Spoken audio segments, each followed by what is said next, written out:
Hey, this is Kevin with Consumer Reports, and in my other video I showed just overall disassembly of the Ruger precision rifle. In this video what I'm going to do is focus on removing the buttstock here in the event that you wanted to replace it with an aftermarket buttstock. I wanted to show removing the grip, which is actually pretty simple like any other AR style grip, and show removing the handguard up here and replacing the handguard. Now, since the grip here on the lower receiver or for the rifle is removable, I wanted to go ahead and show you how to do that. You can remove it while the lower receiver is installed on the rifle, just like you could do any other AR styled rifle. But you can see here there's a screw that's in the bottom of the grip there, and you're going to have a long Allen wrench, and I think it's a 3/16 Allen wrench, and you'll remove that screw. And for this particular rifle, that screw gives a pretty firm resistance throughout the process of removing the screw. And once I get it removed and show you how there's two pieces that are clamshell together, that may be one of the reasons for the increased resistance. Not 100% sure, but I think it's out. Now what I'm going to do is just go ahead and slide the grip off of the lower receiver, just like you would for any type of AR style grip. And I'm going to set the grip aside. And so this represents the lower receiver assembly. On the lower receiver assembly, there was a few things that I wanted to point out. The first is that this center screw right here, you're always going to want to keep that in place, because that keeps this lower assembly together. And what you have is really there's two halves that are machined, and you can see the split right here for the two halves. As you come further back here, you can see that it looks like that the trigger guard here is part of the right half of the assembly. And as you keep getting further back, you can see here again how there's two halves, and actually with the screw out that holds the grip in place, the parts separate just slightly. So that may be one of the reasons for the increased resistance on that screw, is that there's just a little bit of pressure against the side of it. But you can see how in their design the right half here and the left half, nest together, and the grip screw is also one of the screws which is used to hold these two halves together. I'll flip it over. You can see that the rear screw, which holds the lower receiver onto the rifle, it only goes into the right half of the lower receiver. All this detail, it's interesting. I find it interesting. It's a neat and clever design, but I would not recommend disassembling the receiver any further.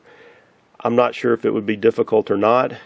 Clearly there's some spring-loaded parts in here, like your magazine catch, that might give you some trouble trying to put back together. But it's probably not too difficult, but honestly I see no reason to do that. Also, in the front area up here, you can see that there's a couple of slots where the lugs here nest down in those slots to help hold the assembly together. Overall, I think Ruger did a great job with coming up with this lower receiver assembly design. It was a great way for them to try to reduce costs, I believe, instead of having to mill out a solid billet or have a custom forging made for it. So I think it was a good way for them to produce some value in this rifle.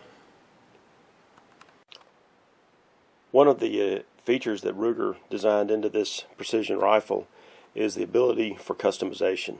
And I've already shown you that you can remove the grip and put on a grip of your choice. You can also, if you want to, remove the forend here, and this is a Samson Evolution forend. I talk about that in the other video, part 3 of my review. But to remove the forend, I'm going to go ahead and show that. What you're going to do is you're going to loosen these 2 screws right here, and you're going to back out that screw considerably so that it doesn't protrude down into some slots in your bushings that are around your barrel nut. Now, just to try to keep you know, the gun and the barrel looking as good as possible, you know, I had some plastic stuff here that I put over the barrel, just so as I'm sliding the forend off, that it's going to reduce the chances of me touching the forend and actually putting a nick or a scratch on the barrel. You don't have to do that. You can also do the same thing with paper or paper towel rolls to help protect a barrel when you're going through and you're installing a handguard. It's just something I like to do. Now I'll start out by loosening these 2 screws here on each side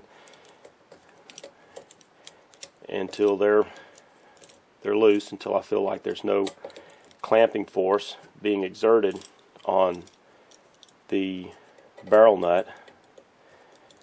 There we go. I'm not 100% sure of what the size is. I'm pretty sure it's not metric, but you can see how the gaps opened up, and now that screw is clearly loose. And we'll go ahead and get the other one fully loose.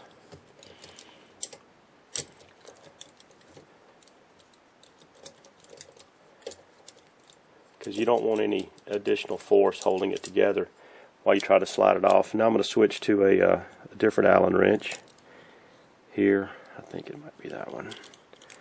And I'm going to back out that screw that's down in there, and you're going to have to back it out a considerable distance because it actually protrudes down into one of the bushings around the barrel nut. You don't have to take it all the way out, but that's probably far enough right there. You can see about how far I've got it backed out right there, I think. Now, with it in that position right there, all you've got to do is apply a little bit of pressure forward, and what you're going to see is the handguard is just going to slide off the bushings around your barrel nut. Now, what you see is there's basically 2 split bushings here that are going around what's a standard barrel nut. To take those bushings off, you just kind of peel them like that. There's a little bit of pressure or force that's required, because you can see the barrel nut, the teeth on the barrel nut go inside the holes in that bushing. So I'll go ahead and take that one off. This one off also. There we go. Alright, and so what you have here now is a handguard that's been removed, and it was a pretty simple process. Just like with the handguard, another possibility for customization is going to be removing the Ruger stock here. Now, you know, they provided a pretty blingy stock, and you know, I'm not 100% sure why you would want to switch it out, but the option exists. So I'm going to go ahead and walk you through the process for removing that stock. Okay, to remove the stock, you're going to basically loosen one fastener here, one screw here, and you're going to go ahead and take this screw right here completely out. I'm not 100% sure what the Allen wrench size is, but I'm pretty sure it's a standard size, not metric size. So I'll go ahead and loosen that screw some, and I won't take it all the way out, I'll just loosen it. Well, actually, this part right here, which maybe this is a good point, your QD point here on the rear of the stock actually is the nut on that particular screw, and I'll just go ahead and slide it back on there just to kind of keep it together. What I want to point out here is that in the front there's actually an acorn nut that's on that screw. So I'll try to just hold it with my fingers as I loosen it, which seems to be working. Alright, so I've got that screw loose and it's out, and I'll set those aside. Now with this this one loose back here and that one removed, and I should be able to just slide this stock assembly off the rear of the rifle. And you can see that there's a kind of a horseshoe shaped part that fit right there. Now I'm going to set these aside. Alright, what's still left on the buffer tube is this part right here, which is just kind of spring loaded a little bit, and if I opened it up here, it's kind of tough to open up. Then I could just slide it off of the your buffer tube. Now I'm not going to slide it off the buffer tube, only because I don't want to scratch it or mess with it. I think you kind of get the point of what I'm showing here, is that, you know, when you have the Ruger buttstock removed, you've got your standard 6-position buffer tube sitting here mounted on the rear of the rifle. So if you wanted to put any other style stock in its place, you know, you just remove this little metal clamp right here by pulling it apart, sliding it off, and then put whatever new style stock it is that you would want on the rifle. I decided to go ahead and remove the this piece from the buttstock here because I thought it would be a good data point to get a weight on what the what this buttstock assembly weighed in at, and it looks like it's coming in at 1 pound 5.2 ounces. Now I'm not saying that I'd recommend installing just a standard buttstock like this on your rifle, but if for some reason you had an issue with the weight of the rifle, which comes in at about 11 pounds, you know, without an optic, the this style buttstock weighs 7.4 ounces. So you can see that there's, you know, you can drop about 14 ounces out of the system if you went with a buttstock style like this, but I can't see why someone would do that for this specific style of rifle, a precision rifle. Just to show you that this style buttstock does fit on that buffer tube, I installed it here, and you can see that it works without issue. Now you can see, you know, what I've got left right now assembled is basically the buffer tube, which is attached to the hinge, which is attached to the upper receiver, which is then attached through a barrel nut system here to the barrel. And over here on the side, you can see I've got a bunch of parts. It's really pretty simple to break it down to this level. I see no need to ever remove the fore end or the buttstock unless you're planning on switching them out with something else, or the grip. I clearly see no need to remove the hinge from the lower receiver. If for whatever reason you felt like there was a need, I think it's just a matter of pulling these two screws out right here, and it will probably come off. To me, it looks like there's these two screws right here somehow or another pass through or by the steel receiver and go through this block here, which is on top. Go through this block here, which is on top and clamps against the receiver. Again, I see no need to take that off.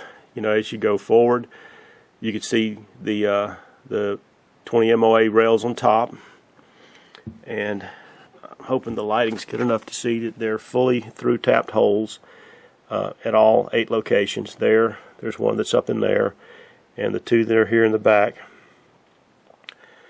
The front lug here, which is used to mount the rifle into, or the upper receiver into the lower receiver, actually holds a plate on also. You can see it up under here. That plate has got 3 ears that stick out, into the notches of this barrel nut here. And I think it's this barrel nut, you know, is what's used to set the headspace on the rifle. Not 100% sure. I'm not going to pull either one of these off. I see no need to. Specifically, you know, there's no need for cleaning purposes. But again, it's like, I believe this is the one that sets headspace, and this particular barrel nut right there, this is the one that the bushings clamp against for installing your forend. To install the buttstock, you want to make sure that this piece here is on top of your buffer tube if you had taken it off. Next, you're going to take the buttstock itself and you're going to slide it. Let me back it out here. I don't know if you can tell in there. In the bottom down there, there's like a place or a socket that the end of the buffer tube will slide into. So you're going to take it and you're going to slide it into that socket. Okay, so I'm going to try to get it pretty much lined up and then try to slide it right into the socket here at the rear. Now I'll go through and place this piece here back on top of the rod and between your clamp. Install the screw through there and then the acorn nut on the end. Alright, so now it's just a matter of going through and tightening down both of these two screws. Now, before I tighten them down, I want to make sure that the buttstock is pushed fully forward and seated as tight as possible, because you want your recoil path to not slip. You want this this clamp right here to be the rear of the buffer tube, to actually be touching the back of that clamp when you tighten it down. And I'll tighten that one down a little bit. There. Snug this one up a little bit, and then I'll come back and torque them down, or at least snug them good and tight like that. And that's good and tight right there. And so now the buttstock is reinstalled. Now for reassembly, I'm going to just talk over a few things instead of showing you the full sequence. Things that you need to keep in mind while you're doing it is one, when you're putting the forend here around the barrel and tighten it down here at the barrel nut, you want to make sure that you're keeping the center of the barrel centered in the end of the forend, left and right, up, down.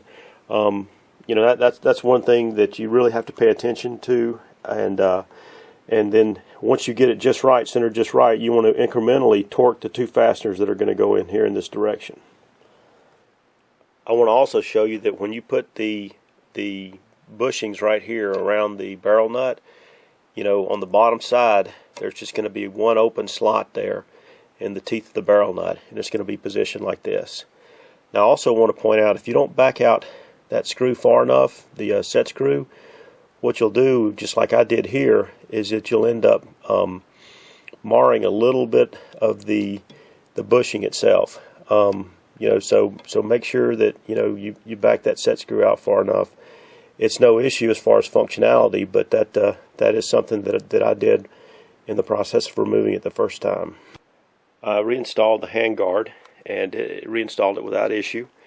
Again, I torqued these and that set screw right there, and I'm pleased with the centering of the barrel around the handguard. That all looks good. You can see that it's pretty easy for you to go through and customize your Ruger Precision rifle with aftermarket parts if you want to. I think that was a nice move on Ruger's part to allow the user to turn the rifle into their own creation. But I think Ruger did a pretty good job with the components that they used in this precision rifle configuration. I'm not sure but I don't think that I'll replace the buttstock or the handguard. Now, you know, I may or may not replace the grip here. I kind of like a more Hogue style, you know, tacky feel of a grip, but this grip here is pretty good. But if you like the video, and you know, please subscribe or hit the like button, and I'll try to bring more detailed videos in the future. Thanks.